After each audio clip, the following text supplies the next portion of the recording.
جميعا تذكروا، أكثروا من ذكر هذه من اللذات، أكثروا من ذكره.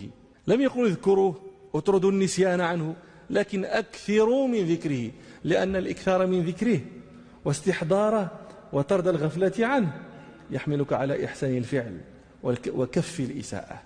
هذا كما قال الحسن البصري رحمه الله: يا ابن آدم إنما أنت أيام، كلما ذهب يومك ذهب بعضك. ولهذا تستغربون، أليس هذا يدعو للاستغراب أن الناس تحتفل بعيد الميلاد، يحتفل أن بلغ 10 سنين، هذا أدعى البكاء لا للاحتفال.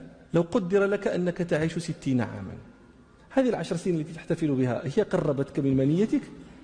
ما وجه السرور بشيء يقربك إلى حتفك؟ ولا لا؟ احتفل بعيد الميلاد. كم عمرك؟ عمري 50 عاما.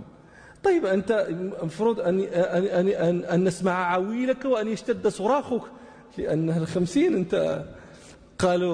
قيل لرجل: كم عمرك؟ قال: عمري 60 سنة. فقيل له: أنت منذ 60 سنة تمشي إلى الله، وإن رجلا سار 60 عاما من ورده لقريب. مسيرة 60 عاما يوشك أن تصل وأنت تحتفل. ويقول لك هو: تفت فؤادك الأيام، تفت تكسير، يفت الشيء إذا كسره. ومن ذلك يقال للخبز المكسور هذا الذي يقال له فتيت الخبز. قال امرؤ القيس: وتضحي فتيت المسك فوق فراشها، نؤم الضحى لم تنتطق عن تفضلي.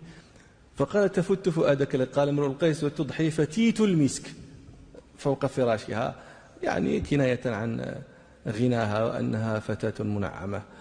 يقولون: فتى عضدي، أي كسره. يقابله: شد عضده، أي قواه. قال: سنشد عضدك بأخيك. تفت فؤادك الأيام، فؤادك اختلف، يعني الفؤاد قيل هو القلب وقيل غشاء القلب.